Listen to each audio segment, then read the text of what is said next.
Ready? I pledge allegiance to the flag of the United States of America and to the republic for which it stands, one nation, under God, indivisible, with liberty and justice for all. Thank you, everybody. My name is Corinne Busta. For anybody who doesn't know me, I am Government Affairs with Cox Communications and honored to be the chair of the Government Affairs Council for the Encinitas Chamber. And over here, I have Jim Benedetti, who is the chair of the Government Affairs Committee for the Encinitas Chamber. What I'd like to do is do a brief introduction, starting just right here around the table, just name and who you represent. So we'll go ahead. Shannon Bradley with Congressman Mike Levin. Jim Benedetti, landscape architect and board member and chamber head of the committee, as Corinne just mentioned.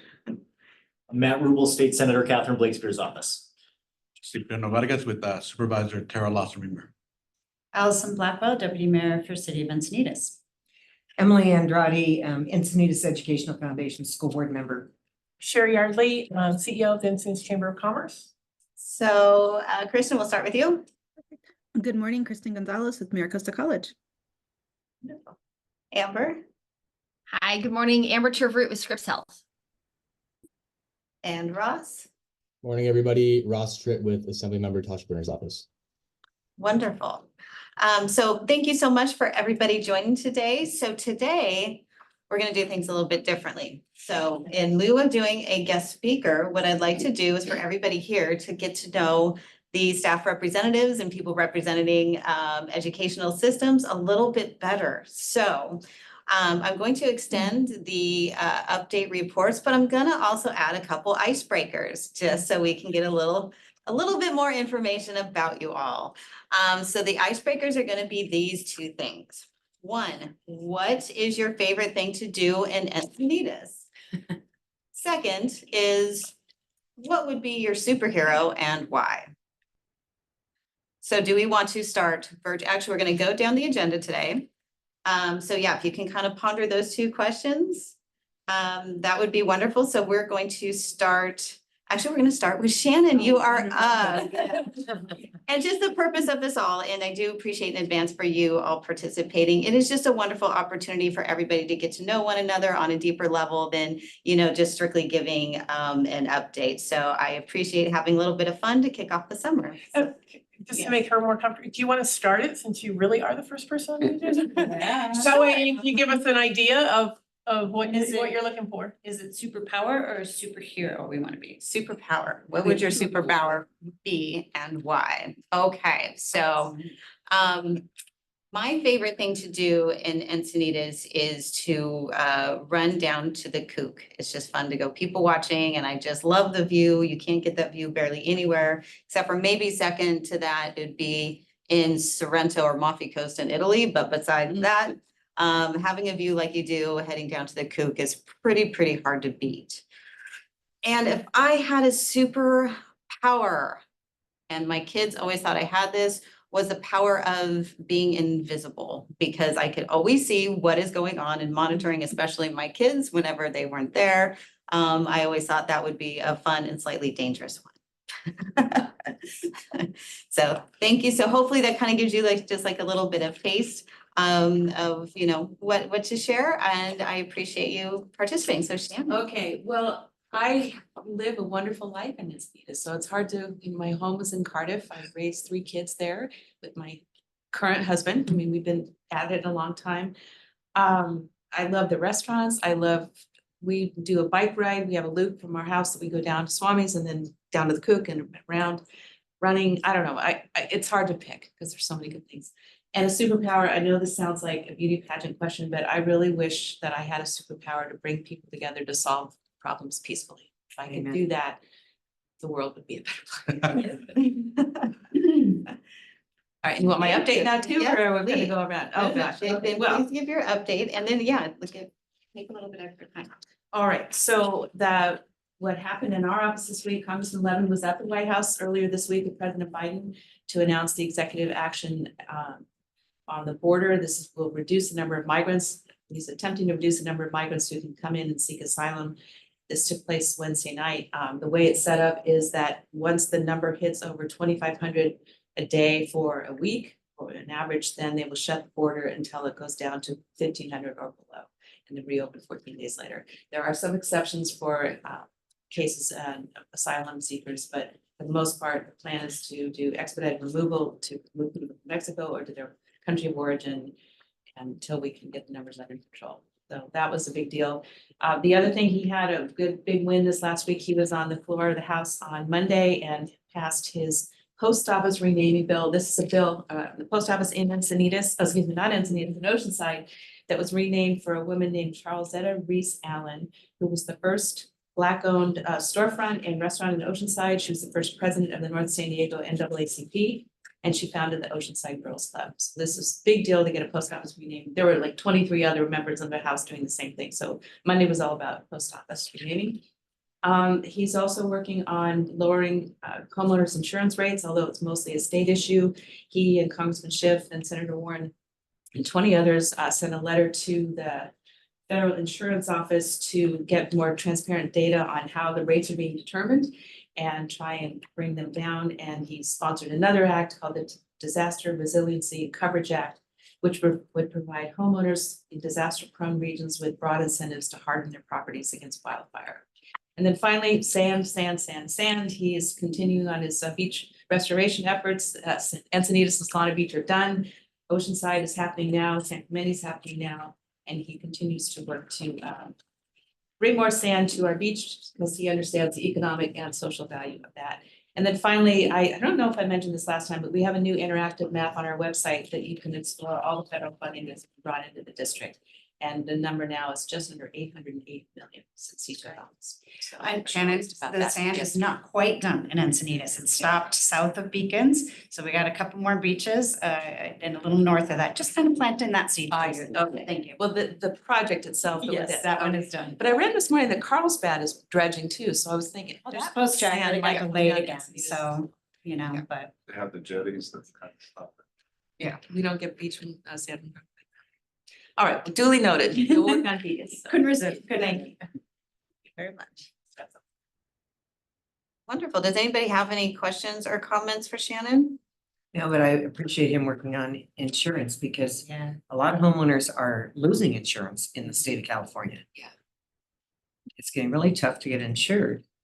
Yeah, Yeah, the California Fair Plan is not named properly. It's not fair at all. maybe you could talk to us about that because it's a state bill, yes. I had just one comment. Hi, Amber at Scripps. Just wanted to flag for you, and I know the congressman is well aware of this and has been trying to help us, but one of the things that we've been facing as a region, but certainly at Scripps, is increased people falling from the border wall and severely injuring themselves. You know, years ago, it was maybe 3 or 4 that we would get from CBP, but now last month we had over 70. And what happens is many of these folks don't have access to a whole lot of things, including financial resources, familial resources, you know, so we end up having their children in the hospital as well.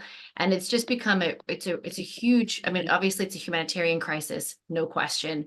But what's happening is these injuries that are coming are multiple spinal fractures, head contusions. I mean, just really challenging injuries to rehabilitate from once you've been through your emergency surgeries and things like that. So I just want to flag for you that as a border town, we have some really big issues when it comes to that. And I don't know how this new order will or won't affect what's happening, but I just wanted to kind of put that bug in your ear and that on your radar, because we, of course, in our trauma, we have a level 1 trauma in La Jolla and a level 1 trauma in San Diego at Hillcrest.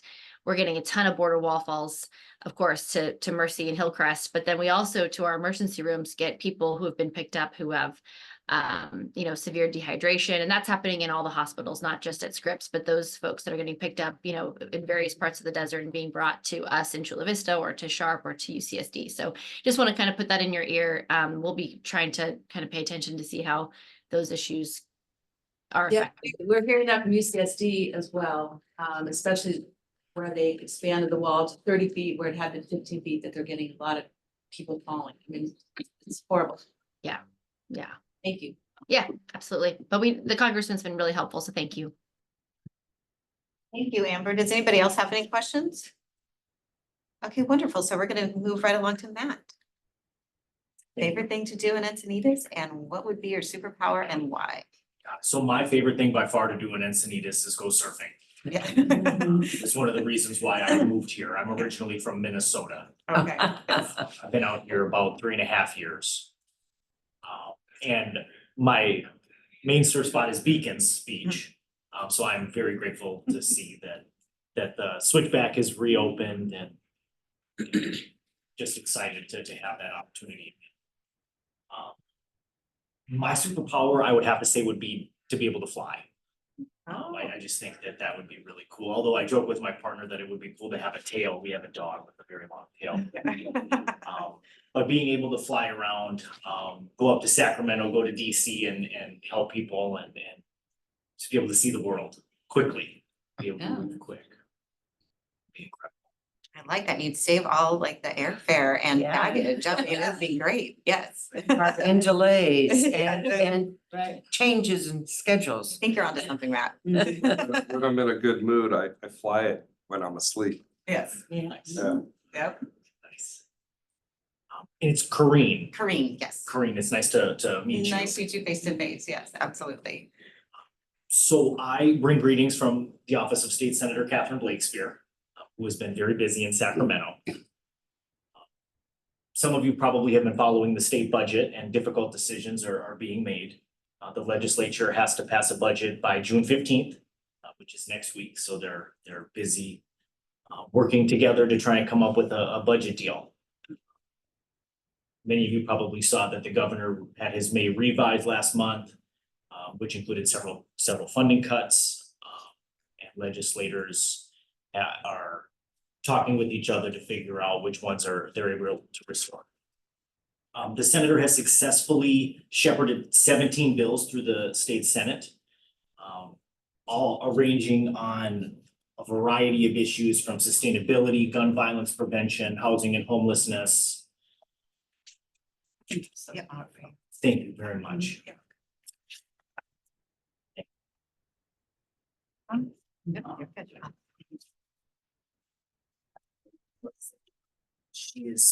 She's staying very busy and so is our office. So on this little one pager that I just sent around are a synopsis of all 17 pieces of legislation. These are ones that you can email the group that people consume who aren't. Absolutely. Okay, wonderful. Thank you. So he's gonna email those to you, the snapshots from Senator Catherine Blakespear's office. So then this way you will all have a copy of what he's presenting on right now. Got it. Got it. Here's the next. No, that's a different, or it's like. Right. The same. So the first thing that went around was a highlight of Senator Blakespear's active legislation in Sacramento. The second one that's gone around is the Senate Dems Safer California package that's working to tackle fentanyl and the retail theft crisis in our communities. So the Senate Democrats are taking this very seriously. They've passed a package of 15 pieces of legislation. And those are over in the assembly. And I'm going to share this document also with Sherry in hopes that she can help send it around to the so the senators has her 17 pieces of legislation. The caucus themselves has an additional 15 pieces of legislation.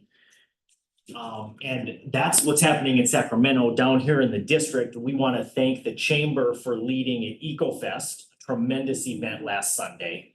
Wow, at Fox Point Farms, the turnout was really impressive. We got to engage with eco-conscious constituents on a variety of issues, which we really enjoyed. And it's great to see the chamber facilitating zero waste events and really leading in the environmental space. So thank you for that. The senator hosted a wildfire insurance webinar a few weeks ago. And thank you all for mentioning that earlier. We hear from constituents every day. And the senator is taking that very seriously. She's joining this evening. There's an event in Rancho Santa Fe where staff from the insurance commissioner's office is coming out and presenting on resources for constituents. And we have a set of resources that we also share with folks who contact our office. So would it Can you be, share those? with yeah, us? would there be an opportunity, I'm so sorry No. to interrupt, would there be an opportunity, so kind of twofold question. So since she had presented on wildfire insurance, are there other categories that she can present on specifically? I know it's like challenging and probably can never get again, but like earthquake insurance, that's something that has a heavy impact, or flooding insurance. Obviously, we've had a lot of, flood impacts in the Southern California region. And then that leads my second question is there an opportunity for Senator Blakespear to present along with the staff member of the Insurance Commissioner's Office Yes. jointly? Yes. Okay. So we have the webinar posted on the senator's website. And in what I sent to Sherry will be a link to that. And I think the senator would be interested in doing more presentations and getting as much information out to constituents as she can. I think that we would have to work out the logistics between our office and the commissioner's office and interested constituents. But we could definitely try and set something up. Okay, wonderful. Yeah, thank you. Sure. I don't know if she's involved in this at all, but recently there's been a state ordinance for fire protection and landscape. And it's aesthetically, it's a disaster. I talked to my clients and they're like, where did this come from? It's zero planting within 5 feet of the structure. It has to be gravel or hardscape. You can't have trees within 10 feet from the canopy, which is typical, but you talk about passive solar and, so forth, that kind of goes out the window. So there's a lot of factors that go into it. And it's really a detriment to the aesthetic world, at least. Definitely. We've been hearing from constituents about that when their potential insurance providers are requesting that they remove landscaping, get rid of foliage. Well, it's frustrating when, from what I've heard, the insurance industry is the one that's pushed this new requirements, yet they're not sticking around to insure anybody else anymore. So it's kind of like, well, it's kind of a big, to the state people that want to build and have a nice environment to live in. Duly noted. Duly noted. And again, I'll just say that we're hearing from constituents every single day about homeowners insurance. And it's something that the senator's taking very seriously. And she's recently joined a working group of legislators who are developing potential solutions in this area. The insurance commissioner rolled out his sustainable insurance strategy, which is a set of regulatory reforms that he's working to advance by the end of the year to try and restore affordability and accessibility back to the market. This is going to be a dynamic and ongoing conversation. And I appreciate you sharing your thoughts. The senator recently named Produce Good as her nonprofit of the year. Produce Good representatives were in Sacramento. They do a variety of zero waste and food waste prevention. They connect by doing gleaning in the community and educating folks on food waste.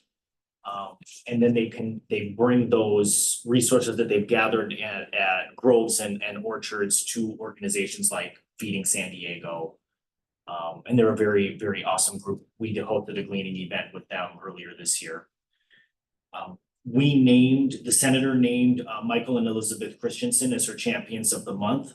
The chamber knows Michael Christensen well. He was a rising star this year, and he was also a recipient of the Rising Star scholarships. So that's wonderful.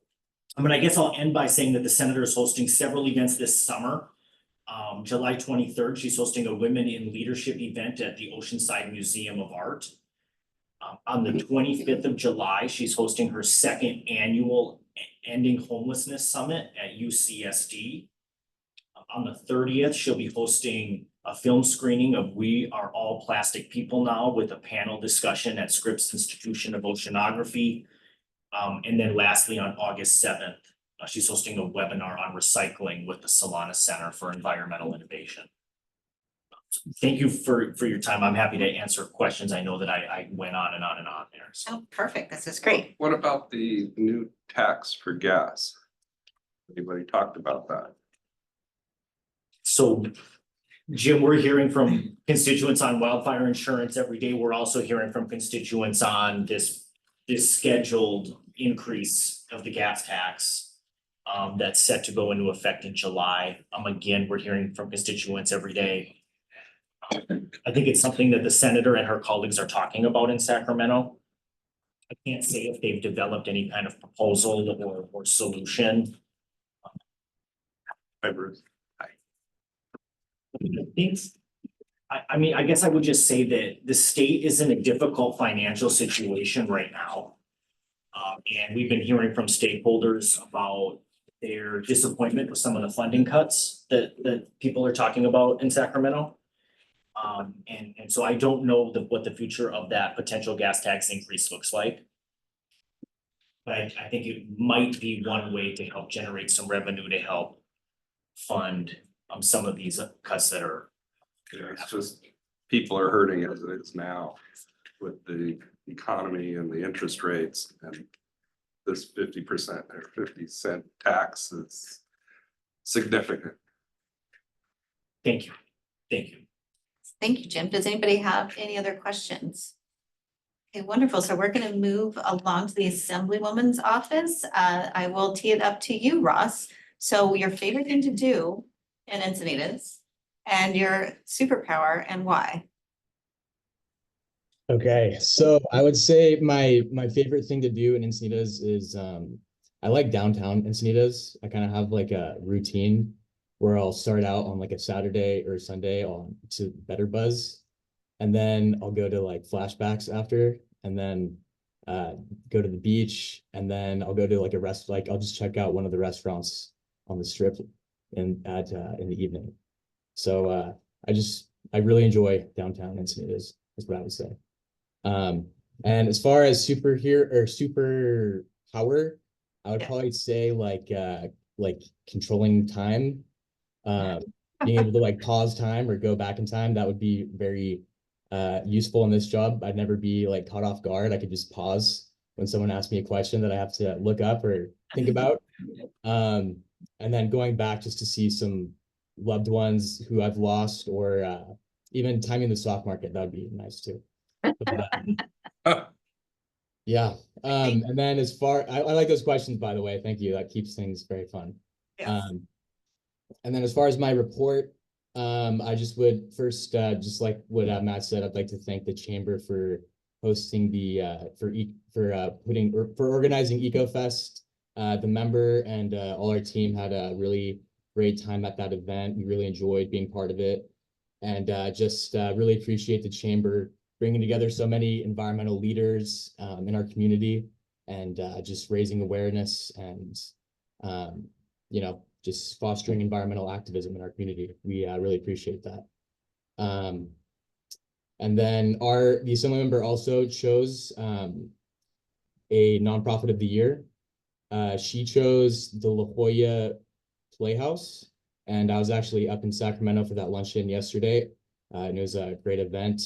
And yeah, she just honored the La Jolla Playhouse for their outstanding contributions for the art community and arts in general. And yeah, it was a great event. As far as legislation goes, the Assembly passed 8 of the Assembly members' bills. And yeah, they're now in the Senate, and I won't cover each bill in detail, but I would like to highlight a few that I've mentioned in previous meetings. And so there's AB 1992, which is the blue carbon bill that would authorize the California Coastal Commission to consider blue carbon demonstration projects as potential mitigation factors when approving coastal development permits where feasible. And this is currently in the Senate Committee on Natural Resources and Water. There's also AB 2715, which is one of the Carlsbad sponsored legislation. and it's the Brown Act cybersecurity bill that would permit local agency legislative bodies to discuss cybersecurity matters in closed sessions. And this is the first of the members' bill to actually pass a Senate committee. And it just passed the Senate Committee on Local Government and is now in the Judicial Committee. AB 2234, this is the e-bike safety legislation, and it originally included a license and educational component, but it was amended quite a bit in the Assembly. And now it would authorize, it starts like a pilot program for San Diego to basically ban people under 12 years old from operating a e-bike. And that just got referred to the Senate Committee on Transportation. There's also AB 2666, which is one of the CPUC regulatory bills. And this was also amended quite a bit. It was originally supposed to reimburse ratepayers if the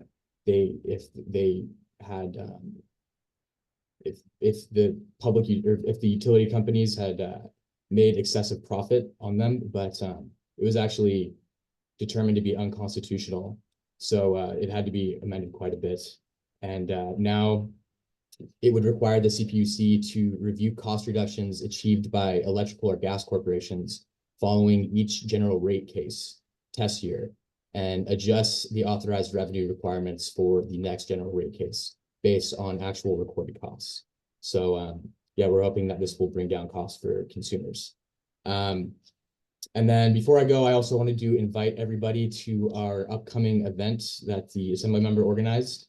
It is a senior scam stopper seminar that is hosted by the Contractor State License Board. And it's going to take place on June 21st from 1 p.m. to 3 p.m. at the La Jolla Recreation Center. And yeah, the speakers will provide information and resources to help seniors and their families from becoming victims of fraud. Attendees will have the opportunity to get answers to their questions, receive assistance if they have been scammed, and discuss state legislation related to scams concerning home improvement, auto repair, insurance, telemarketing, real estate, and more. So if you're interested, please join us. And that concludes my report. Thank you. Thank you, Ross. Does anybody have any questions for Ross in the Assemblywoman's office? Okay, then we'll move right along. Cipriano. Yep. Good morning, everybody. First of all, thank you to Sherry. I missed last month, but the chamber hosted the meeting with the supervisor back in April, where there's about 100 residents that attended. The supervisor always asks who wants to attend these meetings, but there's interest from the community. And so if you made it, we appreciate it. If not, we hope to see you at a future event. But with that, a huge topic of discussion, not just in Encinitas, but across the region is housing. Icebreaker. I'm holding it to All right, icebreaker. You were slick though. I thought honestly you were gonna keep going. We forgot about it. Favorite thing To do in Encinitas, and if you had a superpower, what would it be? That's correct. Yes. So the first one, back in college, my friend is from Encinitas, so we'd come to Jorge's Mexican food for their soup. Yeah. And so that's always a stop. She lives in the East County now, so every time I'm down here, I send her a picture of the soup, be like, we need to catch up. But also just the San Diego trail down there, beautiful place. Superpower, I would say teleportation. I live in Vista, working downtown, so if I could avoid all that traffic. So unlike mine, I'd rather get to places, be more efficient with my time, but obviously, traffic is impacting everybody here in the region.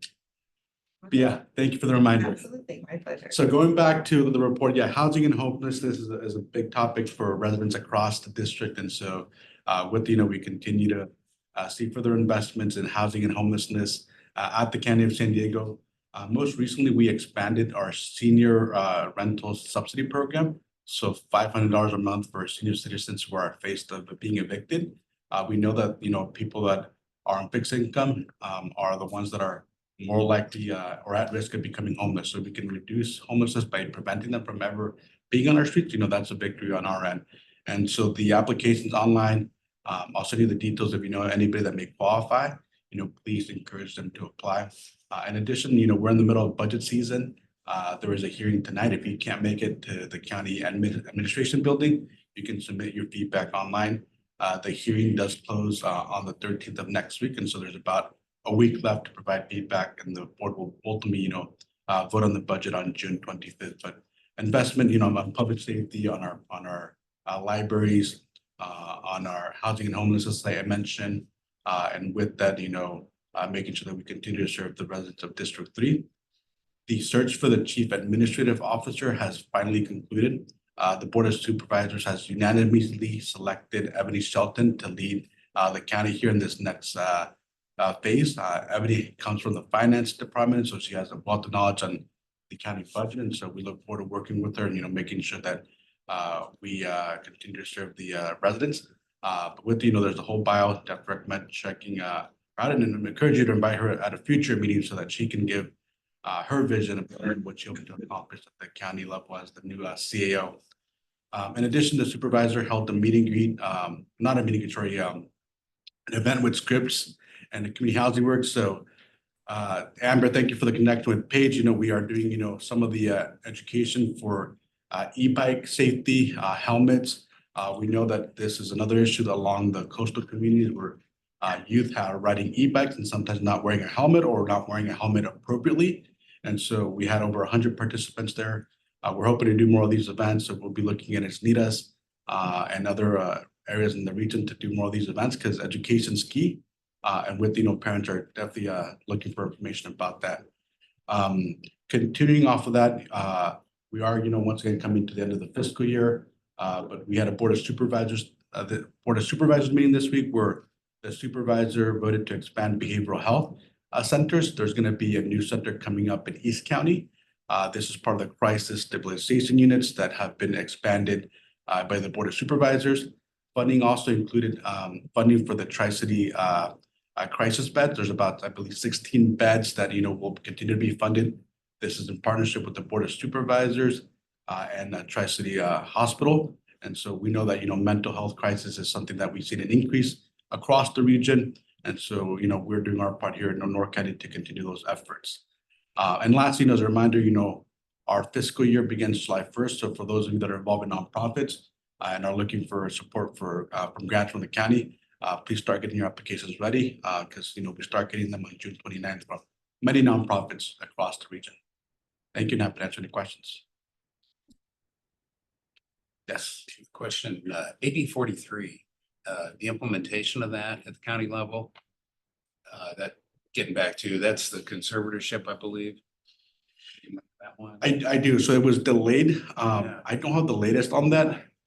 But Amber, you may have the latest. Are you talking about SB 43, the gravely disabled? Oh, no, it's okay. I have number soup in my brain right now in light of this session. So thank you. Yeah, so I can just sort of share.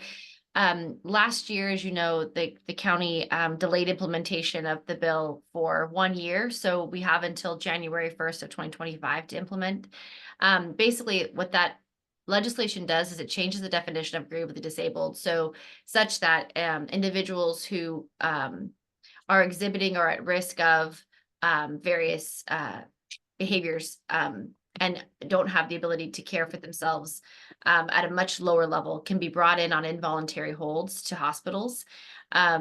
This is a significant piece of legislation. I'll share with you, all of our hospitals are, if you've been there, I mean, I know many of you have visited, but like if you've been in the ED during some of our busier times, there's very long waits to get a bed. And so what this bill will do is put somebody on an involuntary hold for 72 hours in our hospitals. And so we have a lack of infrastructure in our region for the ability to discharge patients to appropriate levels of care, the infrastructure and education needed for not only healthcare workers, but also law enforcement and other first responders to really understand and work collaboratively on who fits in this new category and what it means to bring someone into the hospital. And then all of the things that we need post-acute care to actually make sure that we're healing people and getting them on the right track, as opposed to just putting them back into this cycle.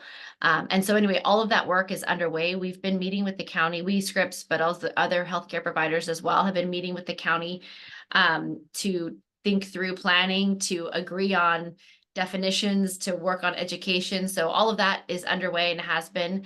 The other thing that's going on, and Cipriano was just talking about this, that the county has really taken a leadership role, and we've been really pleased to see how many efforts have been underway to implement and build new facilities throughout the region that will really help people on their healing journey. And it's everything from like, you know, boarding cares, living situations with very low level supervision to bringing on and contracting differently so that we have more locked facilities available in our region and beds that are contracted in San Diego for San Diegans. There was a time when there was a lot of folks that were coming to our region for those beds because they were contracted out of the county. So there's been a whole bunch of work, and we're just really grateful to the county for their leadership on all of that. And so that bill will go into effect. That law will, the one other thing I did want to share with you, actually. Our CEO has been meeting with all of the law enforcement leaders across the county. So even, you know, Encinitas and elsewhere. So both the DA's office, the sheriffs, and the police chiefs to talk through this issue and many other issues that are kind of happening that are all kind of tangential to this. So there's a lot of really good discussion going on. And again, we won't be fully ready to go come January 1, 2025, but we will be in a much, much better place as a result of having some time to collaborate and work through these issues with the county. There's also a piece of legislation that's being proposed by Senator Eggman. They're not calling it a cleanup bill. They're calling it like an implementation bill to sort of work on some of the issues that have resulted from the legislation. One of them being the lack of the ability for reimbursement for those with substance abuse issues because of the ways that the current statute is drafted. There's not resources there for a lot of these entities. And so she has a bill that's working on that and a few other issues that we expect will pass and get signed by the governor later this fall. So I heard a lot of coordination. Is there anything in the budget that's about to be adopted that would support this? No, and I'll be honest with you, that I think that's our biggest challenge. We have so many mandates that have come down that don't come with funding. And so this is really on us to try to figure out how to manage that. And it's challenging. From a funding perspective, the ability for reimbursement for those with severe substance abuse disorders, that make those changes in law so that entities can actually get reimbursed for care provided to those folks will be really helpful. But again, there's not been like a bucket of dollars provided to say, okay, here's your money to go work on implementation for any of us. I don't think the county either has gotten any money. Cipriano, correct me if I'm wrong. Not from the state. There's been other sources of funding from the federal level, and we use some of the ARPA funding to help with the workforce. But that's, you know, one-time funding that it's not gonna come again next year unless, you know, the Congress member, you know. Yeah, I don't think so. Thank you. Yes. Cipriano, I understand that the phase 2 of the pilot shallow rental subsidy, is it true it does have zip code restrictions? They are definitely, there are priorities. There are zip codes on that based on the equity index, but there are still people that are eligible within Encinitas. Thank you. And I just had a comment. When you roll out the education for the e-bike program to Encinitas, I would love to, the chamber would love to partner Yes. with the county and the school districts, the 2 school districts we have, just to get the younger population involved as well. Perfect. Thank you for that. Okay, Yeah, I can take that back to Cipriano. Our folks that have been doing that work with the trauma fall prevention group, and they've got a really great program. And again, thanks to the supervisor for partnering with us on that. We're happy to spend the time and do those programs here too. So Cipriano, if you want to follow with Paige, or I can, whatever you want. Yeah, happy to do so. And then they're also doing another one for individuals over the age of 55 in Encinitas. Have you seen that flyer? Yeah, For- and I'm actually signed up for that. I'm over 55. Just snuck in, right? Yeah, I wish. But yes, and the bike coalition's doing that, yes. Wonderful. Well, again, thank you so much. We appreciate that.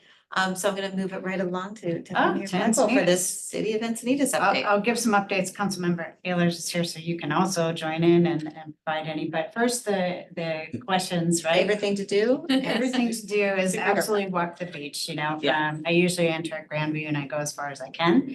So that varies depending on the day, but I do like that, even without the sand in certain parts. And then superpower, I'm kind of gonna repeat, I really like Shannon's, that was the best answer, I think, but I have flying as well, so I'm with Matt. I love to fly anyway, it'd be really nice just to do it on my own without any carbon emission, that'd I be like really that. nice. I like There that. you go. So, okay, some updates from Encinitas. We're gonna go backwards in time to middle of May. May 19th, we had Cyclovia. You decide how you want to say that. But we had over 5,000 people. It was right downtown here. It was great weather and we had some event sponsors we continue to thank, which is Mission Federal Credit Union and San Diego Community Power. Beacons Beach access, Matt mentioned it on May 22nd. We opened it a little bit ahead of schedule. It was supposed to be at least ahead of Memorial Day, and it was. So the repairs to the trail have been done. The bluff stopped moving for all intents and purposes. And we were able to repair it and reopen it. We're gonna get an update on June 12th at the council meeting on the Beacons parking lot adjustment. That's to move it back away from the bluff. And then the stairs design, which would supplement the trail. So those are coming on June 12th. Other big topic is ballot measure. There's a 1% sales tax on May 22nd. The city council decided to put that ballot measure on the November 5th ballot. There was a city-funded survey that found more than 50% of the voters would back the measure. The voters will decide whether they want to increase the sales tax by 1%. It would take it to 8.75, consistent with some of the surrounding cities. It's expected to generate an extra 15.4 million yearly in revenue, and the intent would be to use it for infrastructure, although it would go into the general fund. Streetscape segment C, we've got a lot of work going at the northern end of the 101 Coast Highway. Without going into too much detail, they started to, and thanks to Congressman Levin, we started to dig and put our 60-inch storm drain pipeline. You need to go see those things. They're sitting out, they're amazing, but that's really a good thing. And then we'll begin to take it down to Jupiter and then from there to Grandview. So that's really good news. And my last update is the outdoor dining, which has been a big issue in Encinitas. It's coming back to the council on June 12th. Back in December, the council decided to continue Coast 101 Highway restaurants and eateries to have temporary outdoor dining space consistent with state law. So it's extended until July 1st, 2026, unless we do something different. We directed staff to craft an ordinance that would make those temporary areas permanent, but also to have a fee system in place, so we would collect some rent for those. And then also to make sure that we have design standards in place, so they look a little more, I don't wanna say the same, but a little more consistent and maybe better overall. And those orange barriers are definitely an eyesore, so those will go away. Those are the updates I had. Anything else you would add? Celebrate your superpower too. Yeah, Yeah. yeah, that's easy. My superpower, I'd want to be able to read minds. Right? And your Yeah. favorite thing to do. Favorite thing is Moonlight Beach, period, you know, or walking the beach, starting at Moonlight, going which way, every way, but generally just being at Moonlight. Sunday morning nap at Moonlight Beach, how about that? There you go. After flying survey. So let's see, so on the one thing didn't cover was El Camino Real specific Yeah. plan. We have a community meeting on June 11th in the evening. I forget the exact time, 11. 6. Yeah, 6 to 8, I 11:30, think. I yeah. just saw it today, yeah. And then the joint city council planning commission meeting on June 26th at 3:30. It's a special meeting where we'll be talking about that. And for those of you that didn't attend previous, the specific plan has been going on for quite a long time. We had a meeting at the end of 2022 before I was on council. I attended as a private person. We didn't have one in 2023 at all. The committee did not meet at all. And then we had one in January. At the January meeting was a bit of a surprise in that what had been the entire commercial corridor, including the Eki property, including, but didn't include Home Depot, but all the way south, the mobile home park, and all the way down to LA Fitness, was all part of the specific plan with a housing overlay included in it that would allow up to 8,000 additional homes along that corridor. At the January meeting, gone, all housing was taken out, probably based on a fear of not being able to pass a Prop 8 vote. But also because the state has enacted AB 2011 and SB 6 that gives some of those properties, a portion of them, commercial properties, the right to add housing at about our 30 rate. So the specific plan is moving forward, but it has been, because it overlapped with the Encinitas Ranch specific plan, that's been taken out. Mobile home park's been taken out. So the only thing in the northern third is just the street right away, 90 feet or 120 feet, whatever it is. So northern third is just a little stick. And then you come down and everything else has this overlay on it, but there's no housing in it now. So it's a completely different animal than what we originally talked about. And so we're bringing it back, collecting more input. I'm of the opinion that it's time to bring it back to council. So at least we're bringing it back. It's going to be an hour and a half with both planning commission and city council. I don't know how much discussion we're going to get in, but in its current incarnation, my personal belief is that it's the wrong tool. It's a specific plan trying to do a streetscape. We're trying to do a boulevard treatment. We're trying to do enhanced walkability, and a specific plan is about patchwork development. And we'll end up with, and you see it all around town, right? Where one project develops, and then you go back to the old one. The next project develops, and this can be that state for 50 years. It could be forever too, if a project doesn't develop. So so it's in flux, let me put it that way. So by all means, attend the 26th. And I'm very curious, I was a lone vote against the 1% sales tax. I'm very curious what the chamber thinks. I think, Jim, you may have hit on a theme that I'm thinking. I feel like we're piling on. What the chamber thinks, not what Jim thinks. Yeah, What the the chamber chamber is neutral. We don't Okay, want to pick sides, but personally is a different story. yeah, okay. So, yeah. The chamber board voted to stay neutral because we have members on both sides of Okay, the okay. argument. Okay. And so, and we represent all of our members, so we have to just stay neutral on that. Okay, fair enough. That's a lot of things, actually. Yeah. Unfortunately, because we Nutshell. have, Yeah, no, Yeah. I understand. That's, I wonder. We had a large had either. discussion about. Thank you. Thank you so much for your update. Thank you. I apologize, I had to step out for a moment. Does anybody have any questions? Okay, great. So we're gonna move to Amber for her update. I know we have about 10 minutes left on the time frame here, and so, but love to hear your icebreaker answers. So we're big campers. So we try to grab sites whenever we can in Encinitas, and then we just walk across the street and get ourselves some donuts and food and all that kind of good stuff. So that's probably my favorite thing to do. I used to live in Encinitas, but now I'm in San Marcos, so we're there as less often than we used to be. And then oh, I would love to read minds too, but I also would like to shut that off. I'm not sure I want to read everybody's mind all the time. I think I want to be able to turn that off. And then I'll just be really quick. I know we're short on time. As far as what's going on with Scripps and Encinitas, you see our construction. We are going as fast as we can. Just so that you all know, our timeline has been pretty problematic only because of the level of complexity of the project. It's like the most detailed game of Tetris I've ever seen because of the work that's going on in the existing hospital to try to move services and not disrupt patient care.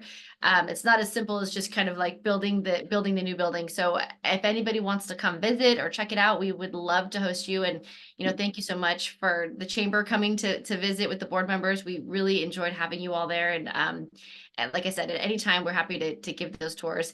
Other than that, we're extraordinarily busy in the ED for sure. And we're working through some of those challenges to make sure that we have space available and are working hard to move folks through the hospital. And I will just sort of stop there because I know you're tight on time. No, thank you very much, Amber. Does anybody have any questions for Amber? I know there's been quite a bit of discussion about, certain Senate bills and Assembly bills that are kind of coming through. And you've been very informative. Thank you so much, Amber, for chiming in. Sure. Needed, really appreciate that. I'll share then maybe if you wanted me to hit a couple of bills that we're focusing on. There's a seismic bill that we're really working on right now. Just so you all know, all of our hospitals have met the 2020 safety standard. There was millions and millions and millions of dollars spent to make sure that we are all safe. If a big earthquake hits, your hospital is going to be standing and safe.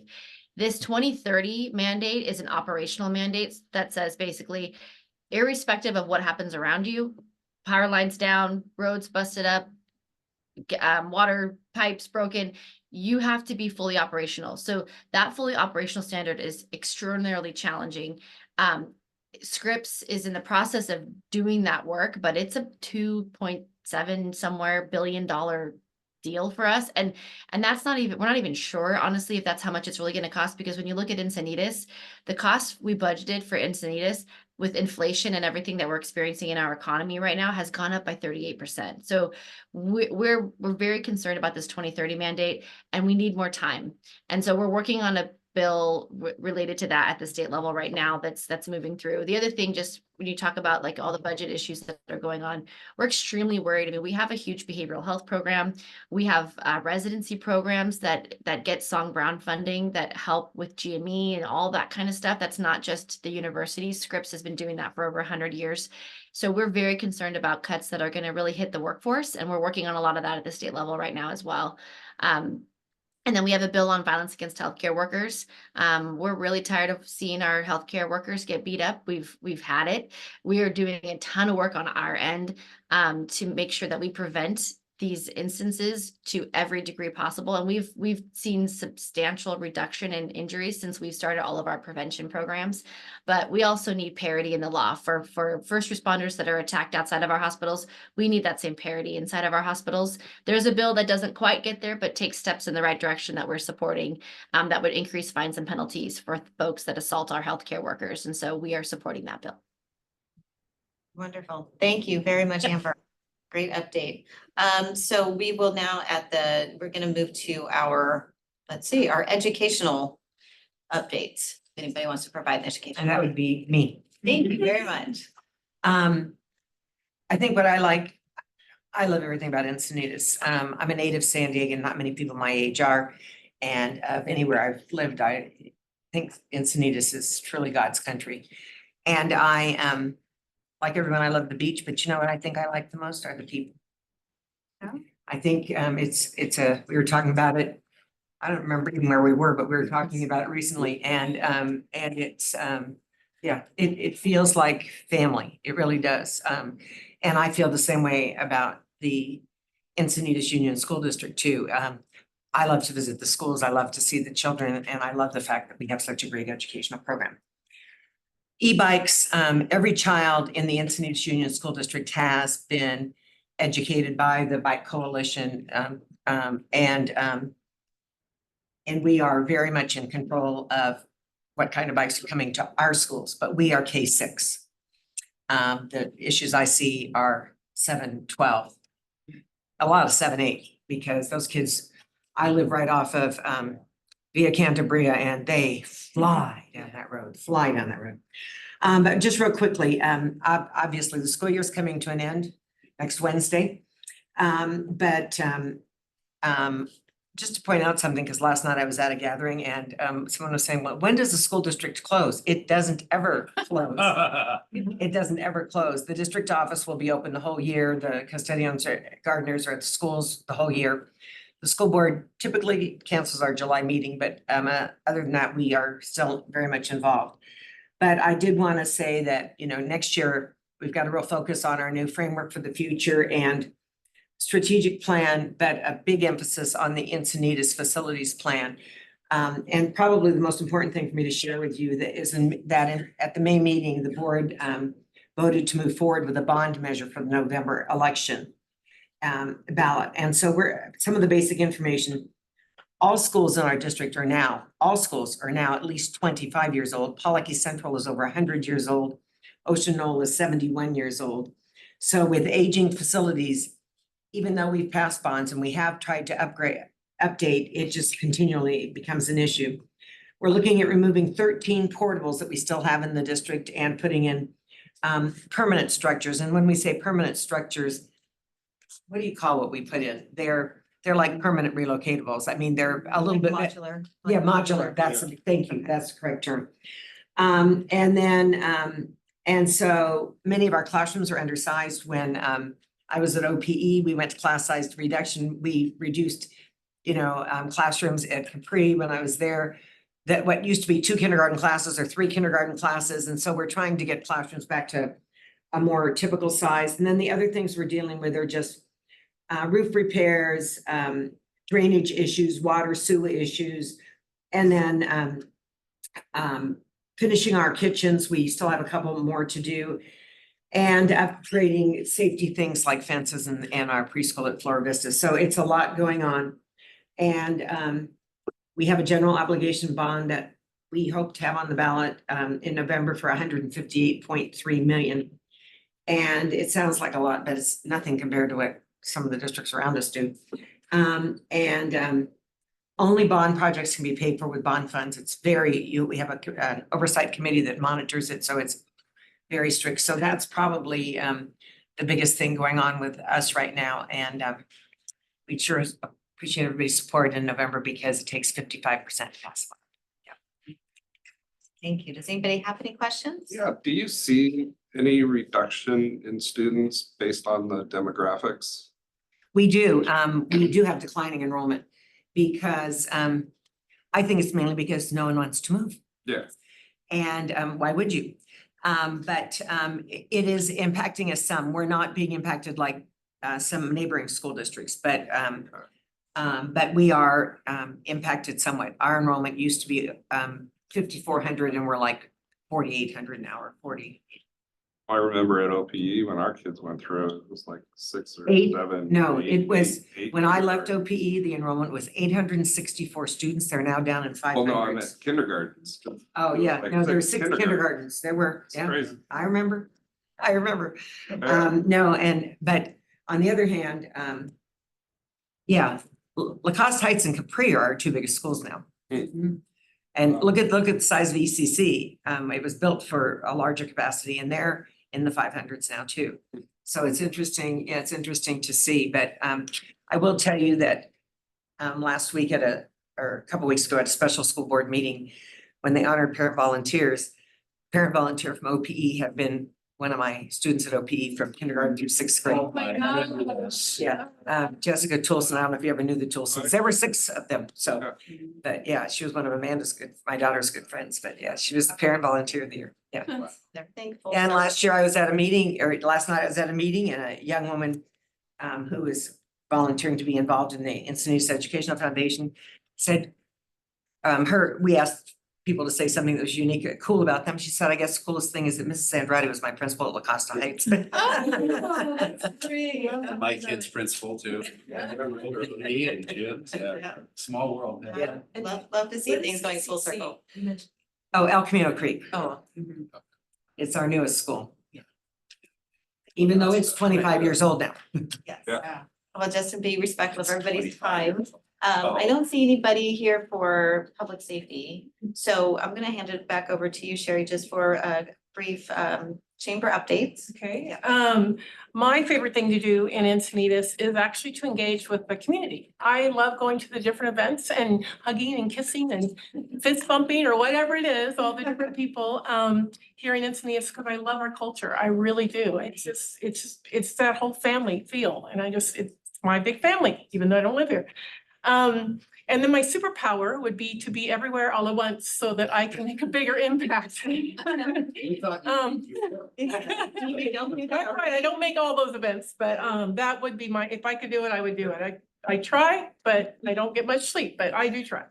The chamber, is continuing to be a resource to provide information and education if we can to those different issues that are in our community, such as the 1 cent tax, the outdoor dining parklet issues, all those different things. We may be neutral on it because we have people on both sides, but we are always there as a resource for our members. I mean, our community, sorry. Also, we did sign a letter supporting the continuation of funding our business resources through the state, because that was one of the budget cuts, their proposed budget cuts. So we did feel that that was something that is very important to our business community, are those places like SBDC. So we did, the chamber did support, sign a letter supporting that, and a couple other things like that. We do continue to partner with our businesses and organizations in such things as EcoFest, as we just talked about. That is something that I find very rewarding, is where the chamber can be a stronger, can help an organization and be a stronger force in our community by our involvement. Again, if we do the bike education and so forth, we partner with the city on a different things as well. I think that's pretty much it. Jim, do you have anything to add to that? Tourism. Well, that's, Oh, yeah, we have, as most of you know, we started a tourism committee within the chamber, and that tourism committee has grown into a tourism board, and we have now a new branding of the visitor center, which is called Visit Encinitas. And we have rolling out a new interactive website that is as best to our ability to be all-inclusive of Encinitas and to bring economic dollars into our city through tourism. Did I say that appropriate? Yeah. So that is another arm that we are managing as well, but it's two different entities, but managed by the same group of people. Heavy on the search engine side. Yes. And we just presented it to Culture Tourism this morning, the Culture Tourism Committee.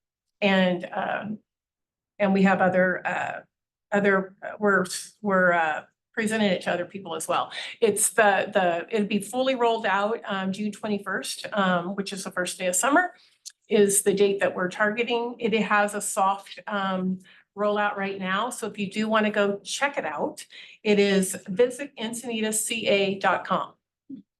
Thank you. Thank you very much for your And thanks update. for reminding me of that. That's okay. Thank you, Tim. We're excited Yeah. about it. We've worked really hard on that, but That's get great. it to fruition, so. Thank you. I think it'll be a big positive boost for the city, Mhm. so. So bring those dollars in so we can have an even better city than what we all love. Love that goal. So I'd like to go ahead and conclude the meeting. I know we're a few minutes over. Thank you, everybody, for providing us extra time.